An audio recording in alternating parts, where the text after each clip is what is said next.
A German woman stands between armed soldiers from both sides. Her hands rest on the doorframe. Outside, 4 German soldiers with rifles. Inside, 3 American soldiers, 1 bleeding. Christmas Eve, 1944.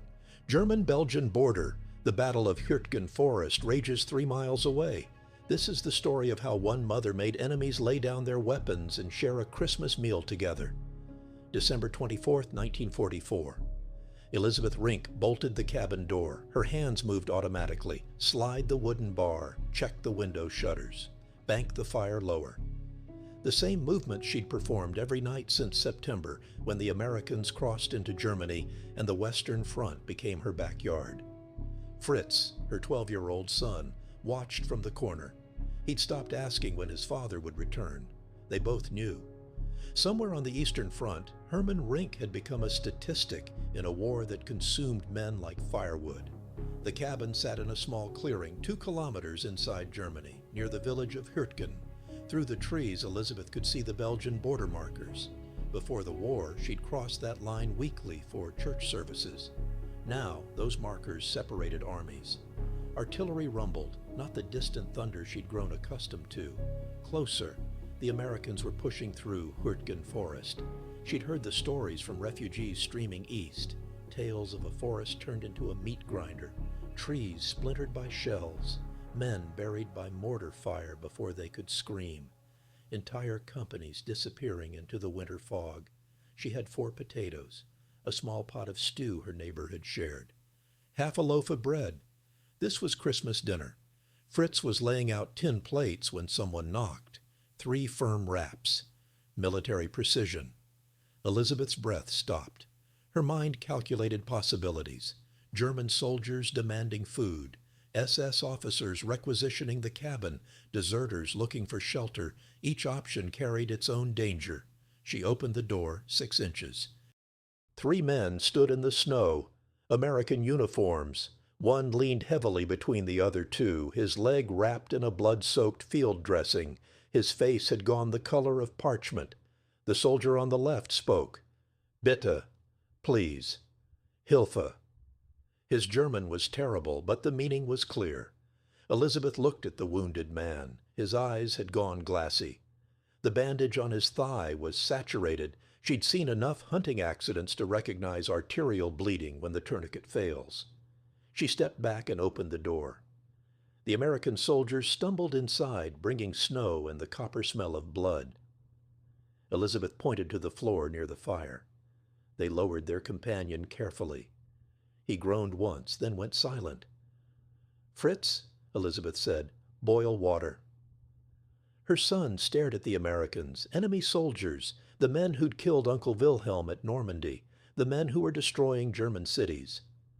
Now, Elizabeth said. Fritz moved to the stove. The soldier who'd spoken removed his helmet. He couldn't have been more than 19. Acne scars still marked his jaw. Thank you. Danke. I'm Jim. This is Robin and Harry.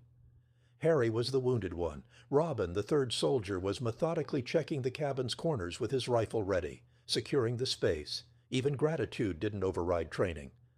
Elizabeth knelt beside Harry. The tourniquet had loosened. She tightened it, counting seconds. He'd need a doctor soon, or he'd lose the leg. Maybe lose more than that. How long bleeding? She asked in fractured English. 3 hours, Jim said. Maybe 4. We got separated from our unit during a counterattack. Harry stepped on a piece of shrapnel. We've been trying to find our way back. You lost, Elizabeth said. It wasn't a question. Yes, ma'am. The fire crackled. Outside, artillery continued its distant percussion. Inside the cabin, enemies sat warming their hands at the same hearth. And if this moment of impossible mercy touches you, hit that like button. It shows these forgotten stories matter. Robin spoke for the first time. You speak English. Before war, I teach, Elizabeth said. English lessons for children. She stood and went to her meager pantry. 4 potatoes, 1 pot of stew. She'd planned to make the food last 3 days. Now she had 5 mouths to feed. Fritz appeared at her elbow. Mama, they're Americans. They're boys, Elizabeth said, like you will be. She divided the potatoes and began peeling. Outside, the snow fell harder. Through the window, she could see fresh drifts accumulating against the cabin's north wall. Good. Snow-covered tracks. Snow muffled sound. Snow gave them a few hours before anyone came looking. She had just placed the potatoes in the pot when someone else knocked. This time, 4 hard raps. Command presence. Elizabeth's stomach dropped. Everyone in the cabin froze. Robin raised his rifle. Jim moved to shield Harry. Fritz's eyes went wide. Elizabeth held up one hand. "Wait." She walked to the door. Before opening it, she turned to the Americans. "Not move. Not sound. Verstehen?" Jim nodded. She opened the door. 4 German soldiers stood outside. Wehrmacht, not SS. The difference mattered. Wehrmacht still followed rules, most of the time. The sergeant, she could read rank even after all these years, looked exhausted. His uniform was caked with frozen mud. Behind him, 3 younger soldiers shifted their weight, rifles slung over shoulders. "Good evening," the sergeant said. His voice carried the flat accent of Bavaria. "I'm Sergeant Heinz Flick. We're conducting patrols. Have you seen any American soldiers in this area?" Elizabeth made a decision. "Yes," she said. 3 Americans. Inside, 1 wounded badly. The silence stretched for 3 heartbeats. Sergeant Flick's hand moved toward his sidearm, then stopped. He studied her face. "You're sheltering enemy soldiers." "It's Christmas Eve," Elizabeth said. "I'm sheltering wounded boys." "That's treason. That's humanity." They stared at each other. Behind Flick, one of the younger soldiers cleared his throat nervously. Artillery rumbled closer. A shell landed somewhere east, close enough to make the cabin walls tremble. "How badly wounded?" Flick finally asked. "Leg. Arterial. He needs a medic." "We have a medic." Flick glanced over his shoulder at one of the younger soldiers. "Jeannot is trained for field medicine." Elizabeth saw the calculation in his eyes. Protocol demanded he arrest her, secure the Americans, report to command. But protocol belonged to daylight hours and clear chains of command. Here in the dark, 3 kilometers from any officer, protocol bent. "I have a condition," Elizabeth said. "No weapons inside, no fighting under my roof. You want to shoot each other, you do it outside. But in there," she gestured toward the cabin, "you're just cold, hungry men. It's Christmas." Flick considered this. "And if I refuse? Then you shoot me and take them. But you'll have to shoot me. On Christmas. In front of my son." The sergeant's jaw tightened. For a moment Elizabeth thought she'd miscalculated. Then he unslung his rifle and leaned it against the cabin's exterior wall. "One night," he said. "Christmas Eve only. Tomorrow morning, this never happened." He turned to his men. "Weapons outside. Anyone who objects can wait in the snow." They stared at him. Then, slowly, they began removing their rifles, their sidearms, stacking them in the snow. Jeannot, the medic, kept his aid kit. Elizabeth opened the door wide. The German soldiers entered. The Americans tensed. Jim's hand drifted toward his rifle, but Elizabeth had quietly moved it to the far corner during the conversation outside. Robin positioned himself between Harry and the door. "Gentlemen," Elizabeth said in German, then in English, "tonight we are not soldiers. Tonight we are guests." Sergeant Flick surveyed the cabin. His eyes lingered on Harry, on the blood-soaked bandage, the pallid face. He crossed to the wounded American and knelt.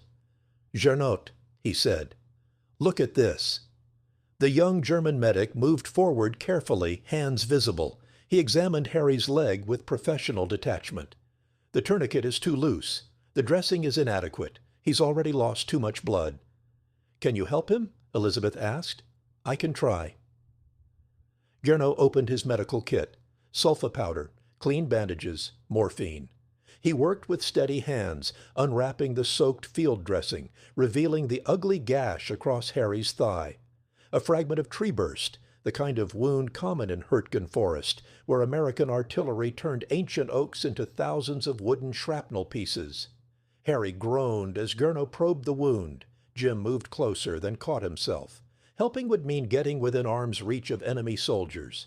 but Sergeant Flick simply shifted to give him room. "Hold his shoulders," Gernot said to Jim. "This will hurt."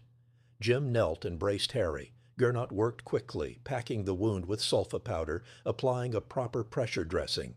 Harry screamed once, a raw sound that silenced all other noise in the cabin.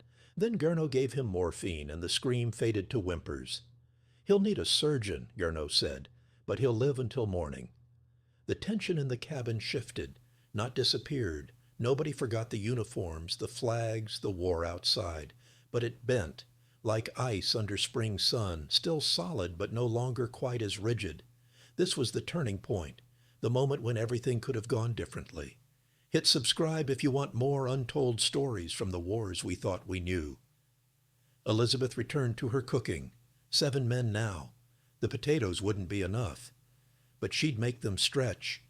You learned that skill in wartime, making nothing feed everyone. She added water to the stew. More water meant less flavor but more portions. She cut the bread into thin slices. Spread the butter barely visible across each piece. "Fritz," she said, "help me set the table." Her son moved mechanically, placing 10 plates around the small wooden table. 7 plates, 4 German, 3 American, 1 woman, 1 boy. They wouldn't all fit. Some would have to sit on the floor. The German soldiers had settled near the stove. The Americans remained by the fire, a clear demarcation. Elizabeth carried plates to both groups. "Come," she said. "Eat." Nobody moved. "It's Christmas Eve," she said again. "In this cabin we share food, like civilized people." Sergeant Flick stood first. He took his plate to the table and sat. After a moment his men followed. Then Jim helped Harry to a chair, supporting his weight. Robin came last, moving slowly, never turning his back to the Germans. They sat, enemies around a table, Americans on one side, Germans on the other, Elizabeth and Fritz at the ends. Elizabeth bowed her head. "We thank God for this food. We thank him for shelter. We thank him for peace, even if only for one night. Amen." "Amen," the voices murmured, German and English, the same word. They ate in silence. The potatoes were bland. The stew was mostly water. The bread was stale. Nobody complained. When you've been cold and hungry long enough, hot food is communion regardless of quality. Halfway through the meal, one of the younger German soldiers, barely 17, Elizabeth guessed, spoke. "Where are you from?" He was looking at Robin. "Pennsylvania," Robin said after a pause. "Near Pittsburgh. You?" "Heidelberg. I've heard of it. The castle?" "Yes, very beautiful. Was beautiful before the bombing." Silence again, but different now, not hostile, just heavy. Jim cleared his throat. "My grandfather came from Germany, Dusseldorf, 1923. Sergeant Flick looked up. "Why did he leave?" "The economy, the inflation. He said you needed a wheelbarrow of money to buy bread." "I remember," Flick said. "My father lost everything. His business, his savings. Everything. One day we were middle class. The next day we were begging." "That's why you're here?" Jim asked. "Because of that?" Flick's face hardened. "I'm here because I was ordered here. Same as you." "I volunteered," Jim said. "So did I," Flick replied. "In 1939, when I believed the speeches, when I thought we were defending the fatherland." He pushed his empty plate away. "Now I'm not sure what I believe, except that I'm tired." The admission hung in the air. "You didn't say such things. Not in uniform, not in 1944. Germany shot defeatists, but here, in this cabin, surrounded by enemies who couldn't report him even if they wanted to." Flick let the truth slip out. "I'm tired too," Jim said quietly. Outside, the artillery had stopped. The snowstorm muffled all sound. Inside, the fire crackled. 7 men who should have been killing each other sat digesting potatoes and contemplating exhaustion. Fritz spoke for the first time since the Germans arrived. "Do you have children?" He was looking at Gernot. The young medic smiled sadly. "A daughter. Anna. She's 3. I haven't seen her in 8 months." "Do you have a picture?" Gernot hesitated, then reached into his jacket and produced a creased photograph. A small girl with blonde braids holding a wooden doll. He passed it to Fritz, who studied it carefully before handing it to Jim. The photograph made the rounds. Each soldier looked at it. Each man's face softened slightly. A 3-year-old girl with a wooden doll. The universal language of peace. "She's beautiful," Jim said, returning it to Jerno. "Thank you." Harry, still groggy from morphine, started singing. His voice was rough, off-key, but recognizable.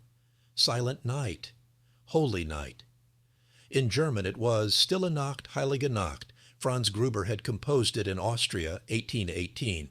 But the melody belonged to everyone now. Americans sang it in English. Germans sang it in their language. Both versions told the same story.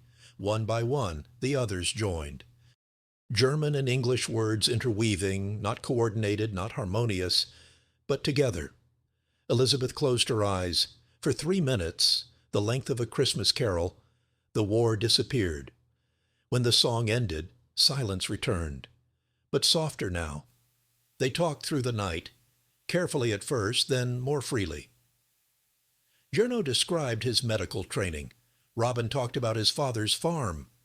One of the younger German soldiers, his name was Werner, explained how he'd wanted to be an engineer before conscription.